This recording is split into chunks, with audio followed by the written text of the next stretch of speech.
Welcome to Cab Conversations on Brownfield, a content partnership with Asgrow. I'm anchor reporter Megan Grebner, and today we're going to have a conversation. While we may not be in the cabs of tractors or our trucks, we've been there all summer long, so we're going to talk about the growing season. We're going to talk about Asgrow XtendFlex soybeans and find out a little bit more. So let's get started. To kick things off, I'm going to have the farmers introduce themselves. Andy, let's start with you. Andy Lowry from Owensville, Indiana, and I farm with my father, Gordon, and we're in Gibson County, just north of Evansville, so we're very close to Kentucky and Illinois both. And we're a diversified operation, corn, soybeans, and wheat, and then we also have a few cow-calf, beef cow-calf, and then we finish beef cattle for a local meat processor. So yeah, we're busy all the time, and we try to keep things moving. And we appreciate you taking some time out of your busy schedule to chat with us today. John, let's learn a little bit about your operation in Minnesota. I'm Jonathan Kramer. I'm from the Midwest, Minnesota, and Meeker County. I custom finish out 7,500 pigs. And then also run a chunk of land that I do a corn soybean rotation on. So we stay busy doing things all the time. And Greg? I live in central Kansas, Dickinson County. I live about 12 miles north of Interstate 70 and about 30 miles east of I-35. And my wife and I farm a no-till operation, and we raise wheat, milo, soybeans, and then we have some irrigated ground that we raise mainly just corn and soybeans on. And we, again, also appreciate you guys taking some time out of your busy schedule. And from Asgrow, Holly Thrasher. Hey guys, I'm Holly Thrasher, and I am the DeKalb Asgrow technical agronomist, and I am part of the Central and Western Kansas team. I support mainly the Western Kansas group, and I've been with Asgrow for three and a half years now. As we get started today, we're going to talk a little bit about the growing season. We're going to talk about weed pressure and all of those things that are challenges and opportunities for you as farmers on your operations. Let's start first and kind of talk a little bit about the growing season in general, because I think there's been some consistencies in, at least in maybe those outer areas. It was dry in parts of the Eastern Corn Belt. It was dry in parts of the Western Corn Belt. What does your growing season look like? And Greg, we're going to start with you. It started out a year ago dry, and everything that we plant is, behind another crop. And so we started out with zero subsoil, and we've had enough moisture to grow it during the season. But now to finish it, we more or less shut off almost all rain since about the 5th to the 10th of August. The row crop, the milo is still, it's going to make something. Our soybeans, we time plant, and so we plant them late to try to capitalize on when it would normally rain, but they're still alive, and if we get some rain, it could possibly help, and that's what we're hoping for. John, what about you in Minnesota? Well, we started off with pretty good moisture in the beginning of the year, just getting it planted, but we didn't get much rain after planting, and we struggled, all the way until about July 5th. We finally started getting rains. So I'm kind of thinking, the earlier maturities are going to be, the yields are going to be down a little bit, and the later maturities finally got some rains, which should help for the later maturities. And Andy? Yeah, so we had adequate moisture during planting season. We got things planted pretty timely, but I think for us, we were waiting on warm weather. We were pretty cool through April. So we were trying to be patient and let soils warm up, especially with corn, but with beans, we did get beans planted timely. And we had good moisture through the spring and into the early summer, but through the middle part of the summer, it got really warm, really hot. and we didn't have much moisture at all. So, I think us and all the neighbor farmers around are very anxious to see what our beans are going to do. They look good, and I think we're going to have good beans. I think they're going to be consistent, whatever they are, but we just don't know how much top end that real hot, dry period through the middle of summer took out of the top end of the yield. But all in all, we're looking pretty decent. Holly, when you hear about these types of growing season challenges, we know that no two growing seasons are the same. How important is it for farmers to take an evaluation for what they have this year or what they've had in recent years and find the right technology like the XtendFlex technology to incorporate into their operations? Well, Greg mentioned how dry it was in central Kansas. And on the flip side of that, we were actually in western Kansas, southwest Kansas had a lot of rain early. And so if you look at that versus a year ago when we had historic droughts, to your point, how do you take years that are so variable and extract some learnings around what are best practices, especially in weed control using the XtendFlex system?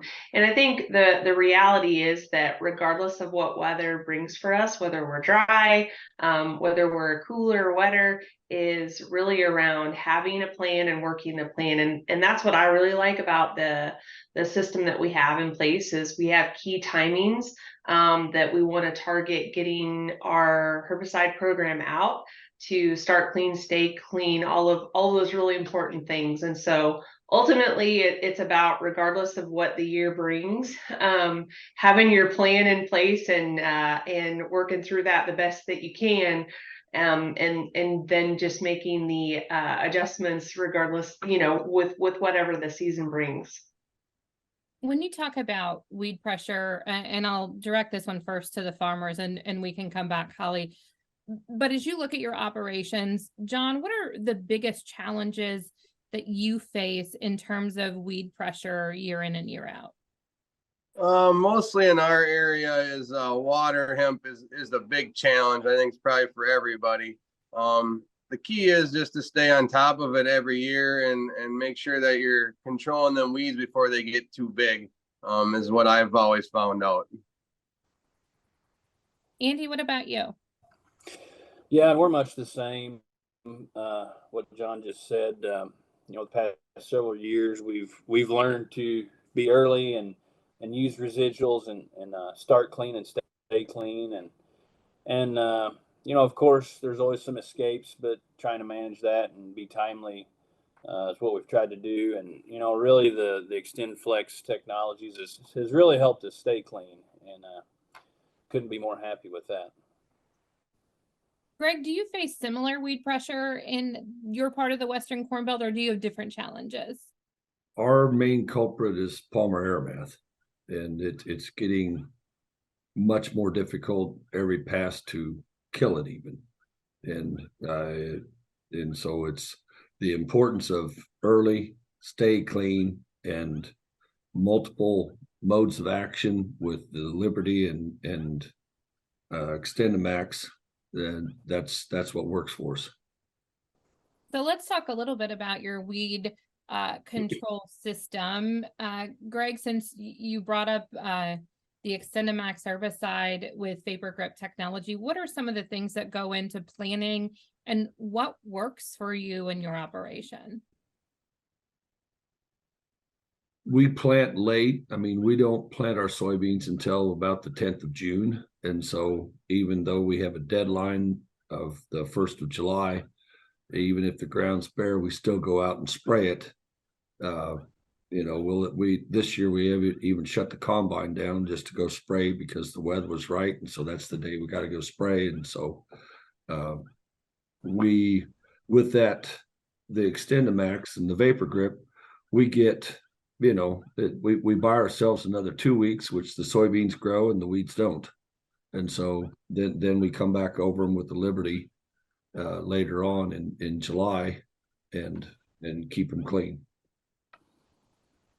Andy, what does your weed control management program look like?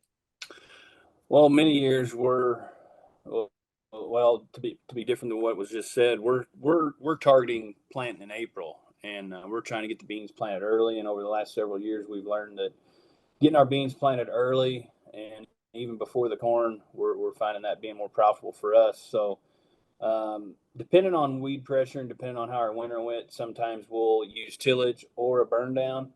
And then after we plant, we'll come right back before the beans emerge with a residual. And that has helped quite a bit on our weed pressure through the season. And then planting in mid-April, depending on how the winter went, we either use tillage or we'll use a burn down. And then when the timing's right, when we plant, hopefully early to mid-April, we've been using a residual pre-emerge before the beans come up. And that's been keeping us pretty clean so that we can hopefully just use one post application after the beans are up. And so far that's worked with the residuals we're using in the XtendMax post. Pretty happy with everything. John, can you tell us about your weed control program?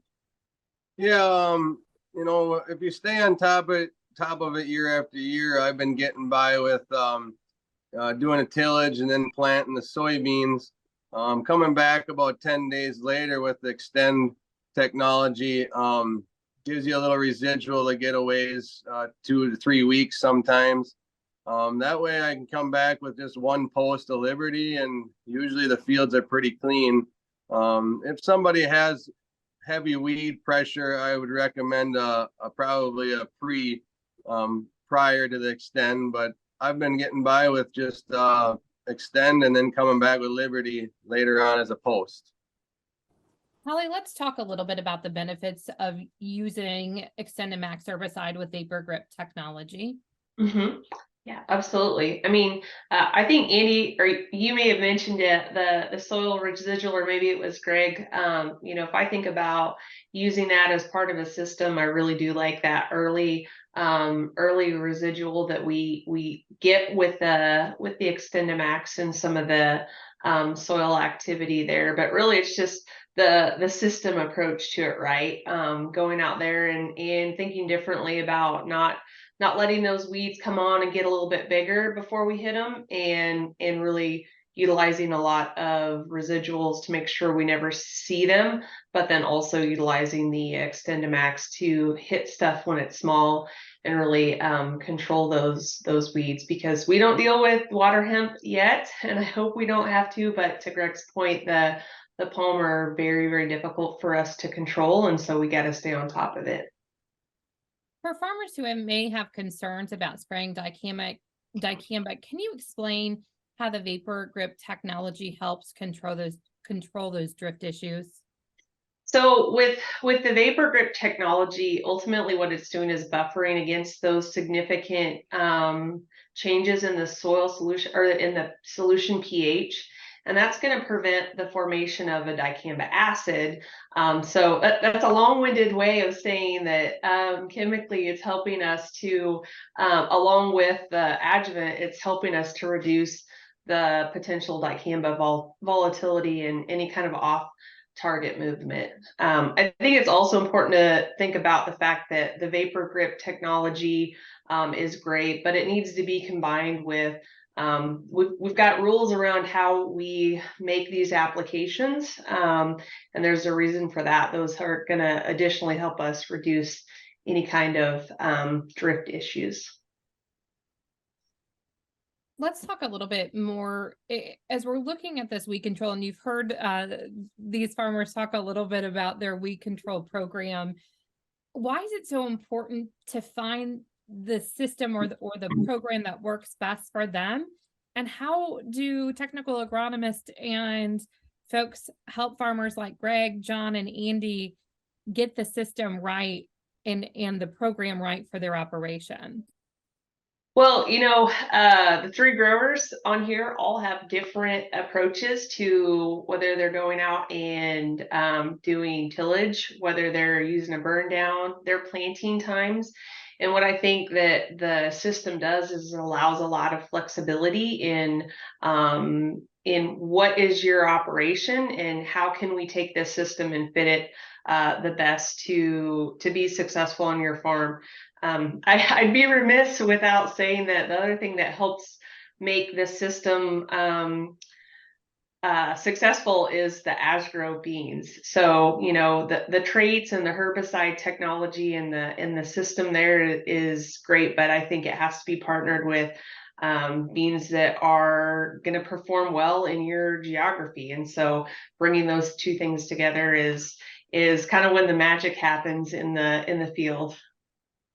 Well, while we're on the topic of Asgrow XtendFlex soybeans and performance, let's talk a little bit about maybe historical performance on the farm. If you're looking at a challenging weather season, obviously performance may not be the same. Greg, how have Asgrow XtendFlex soybeans performed in your operation? Very well. You know, I mean, it's in a good year, you know, I think our county average is in the 40 to 42 bushel range. And in a good year, we've had farm averages at a little over 70 bushel an acre. So and you know, but it's got to rain first. And last year, you know, even as dry as we were last year, says I did not collect any crop insurance. So that speaks well for what they can do. And so we've got decent APHs. And so, you know, and if it rains this year, yeah, I'd rather not collect crop insurance, but that's why we buy it. Andy, can you talk a little bit about Asgrow XtendFlex soybeans performance in your operation? Yeah, they've been very well, very pleased. And, you know, growing up and even early in my farm career, us and a lot of our neighbors, we kind of treated soybeans as the other crop in our rotation with corn. And, you know, a few years back, we started with the advice from our Asgrow team and our local dealer, we started really trying to maximize the yield potential of these Asgrow beans with planting dates and populations and planting depth and all these things and fungicide applications. So we've been very pleased with the progress we've made with the production and the yield of the Asgrow beans. You know, in the last several years, our goal is to try to get to close to 100 bushel beans, and there's been times we've exceeded that, and so that's our goal now. And I guess we have confidence in the Asgrow beans with all the resources and time and capital that Bayer puts into the research of the genetics. It's impressive, and I guess we can go to the field with Asgrow beans knowing that the genetics aren't going to be our limiting factor. There's things we can't control like weather and temperature, but if we go to the field with Asgrow beans and a good plan, we're going to maximize what we can do on the things we can control. Andy, what caused that shift in mindset to taking it from like another crop in our rotation to a crop that performs well if it's managed correctly?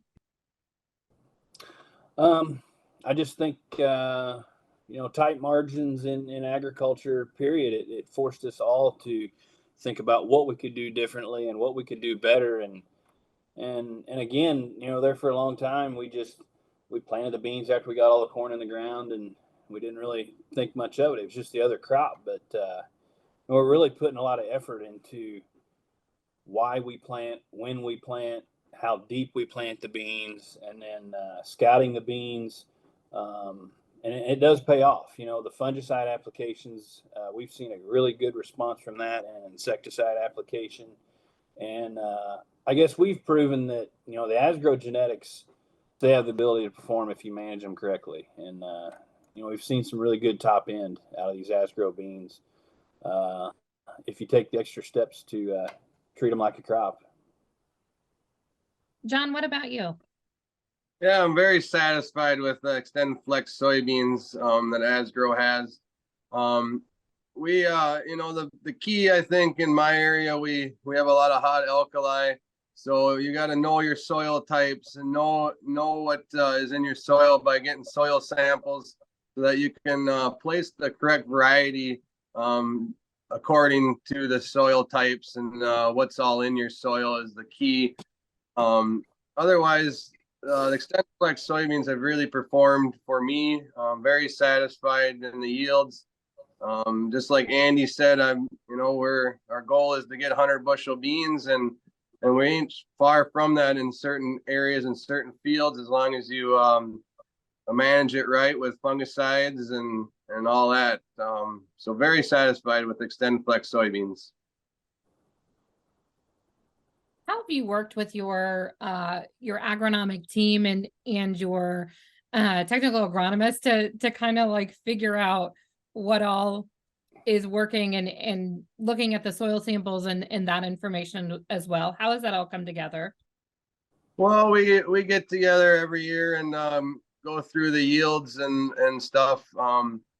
Every year is different though, like this year with the dry weather, the alkali really showed up a lot worse because we didn't get the rains to wash the salts away and stuff. It's just, so I mean, it's just a matter of working with them and looking at the previous histories and looking at your soil samples and what variety works on what field the best. Holly, as you think about what they see in historical performance, what do you talk with your growers about why pick Asgrow XtendFlex soybeans? What is that, in addition to all the other things that come with having a technical agronomist like you to work with, but what makes it the right choice for their operation? As a TA, we're constantly, especially this time of year, getting to look at these products in the field. And so whether that's current products that are in the Asgrow lineup that we've got a lot of historical, experience with, or the new products, it's really about screening and understanding our geographies, and what growers' questions and needs are going to be. Whether you're in my geography, whether you're a grower with irrigation and you're targeting early plant, high yield potential, high management soybeans, or whether you're dry land, you have soil type challenges.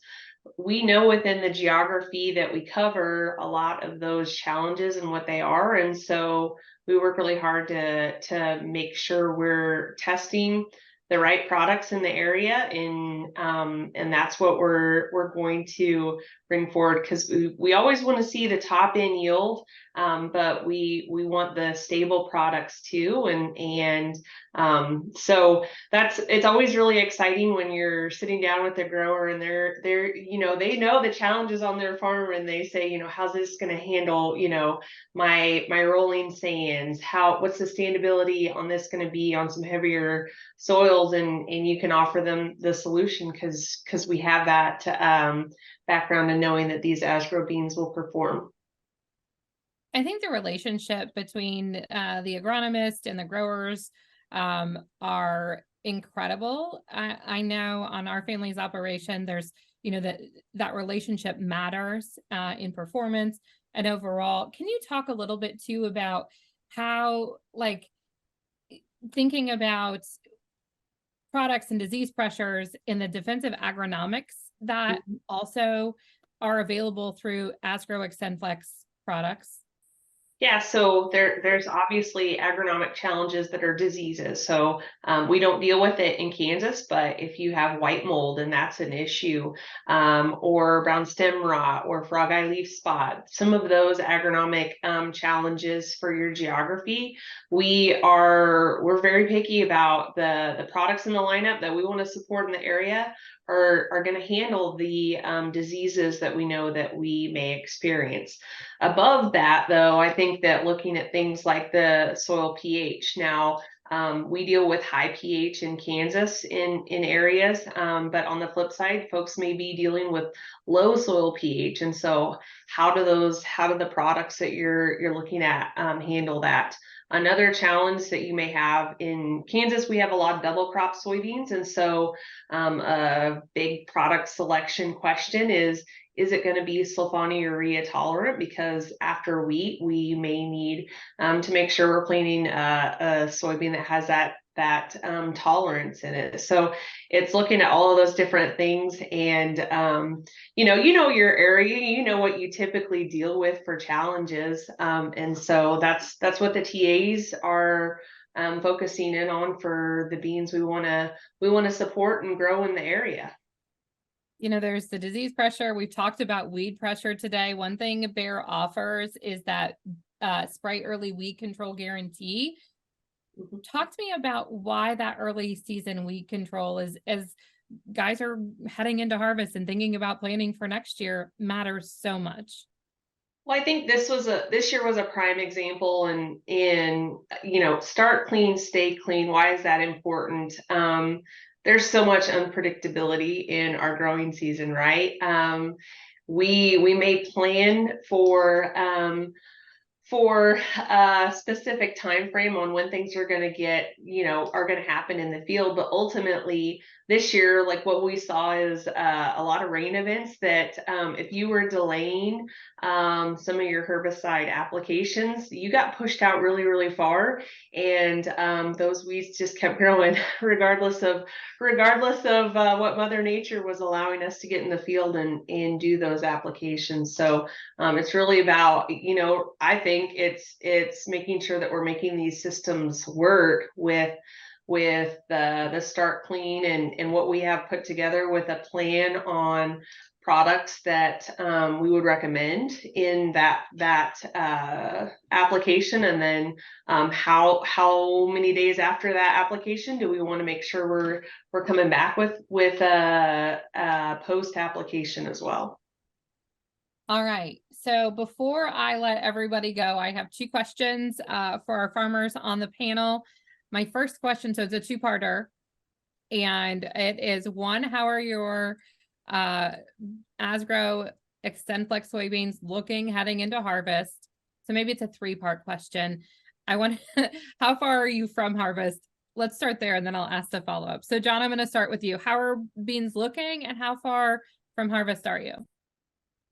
Beans are looking very well. There's going to be some variable, 8 miles away from each field. I mean, 8 miles can make a difference in the rainfall we had. But for the most part, I think the earlier maturities, like the ones in my area, are going to do around that 55 to 60 bushel. I'm hoping on the later maturities, we should be pushing that 60 to 80 bushel an acre in my area. I'm thinking midweek next week, I'll be able to start with some 1-1 soybeans. Andy? Yeah, we're very close to soybean harvest, and the beans have looked good all growing season, and they've looked good into harvest. And I think we're confident that the beans are going to be consistent. So kind of whatever they are, they're going to be everywhere. I think we're sitting on a pretty decent bean crop, and we could start cutting beans as soon as a couple days from now. So we're pretty anxious about that. The early beans look good, planted in April. Those are the ones we're getting ready to cut. But our double crop beans that we plant behind wheat, those could be some really good beans too, because we did get some late summer rains that are really going to help those beans perform, and they look really, really well too. So we're hoping that midsummer heat and lack of rain didn't knock the top end out of our beans, but they've held on and looked good all season. So we hope that looks perform. And Greg? My irrigated soybeans look good. A lot of potential there. We're still learning curve with them because we've only been irrigating for a few years, but the sky's the limit as it's been proved in Georgia this year.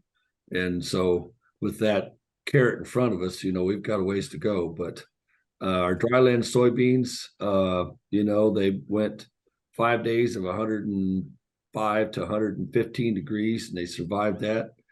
And then we went through another 8 to 10 days of 100 degrees, and the last 2 or 3 days with 25-mile-an-hour winds, they were still alive, and so they have a chance to at least add some yield. And so we will have to cut them. That's the good news. What they'll make, we'll know when we're done.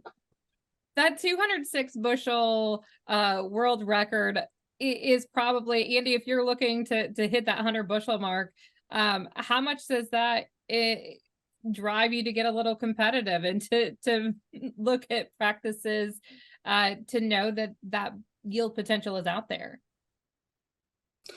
Oh, it really drives you because you know that the potential is there, and I guess every year we go into the next planting season and we're going to change something, and Yep. it's from what we saw the year before, and it's whether it's planting depth or planting date or population or even a change in maturity of the beans.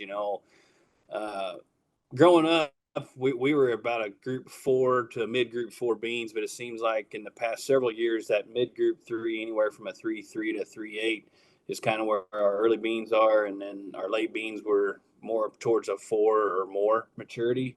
And so we're going to keep tweaking things every year to try to reach those high yields like we're seeing out of these contest winners. And I think the potential is there. I think we can do better.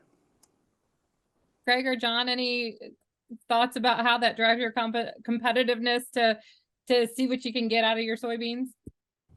Well, you always want to shoot for high goals, so I mean, we're always trying different things and making sure that we're placing the varieties correctly and putting fungicide on the fields that need it. And otherwise, Mother Nature is always the main thing in what you get, but you just gotta try your best every year and shoot for the goals. Greg? My motto is, if you're not going to do something different every year, get out of the way, let somebody else farm. It's a great perspective. Holly, I will let you have the last word today. Any final thoughts about XtendFlex technology or those Asgrow XtendFlex soybeans? I think that, first of all, thanks everybody for getting to join on this call. This is great to get to talk to you folks from the different areas of the country. I would say that the final thought would just be that the Asgrow team you work with is really committed to help you out with not only the weed control system, but the right genetics for your farm. And so excited to see how the year turns out and start planning for next year. Greg, John, Andy, Holly, thank you all so much for your time today. Here's to a very safe and bountiful harvest and a winter full of planning for changes in 2024. Always read and follow pesticide label directions, grain marketing, and other stewardship practices. I'm Megan Grebner with Cab Conversations on Brownfield, a content partnership with Asgrow.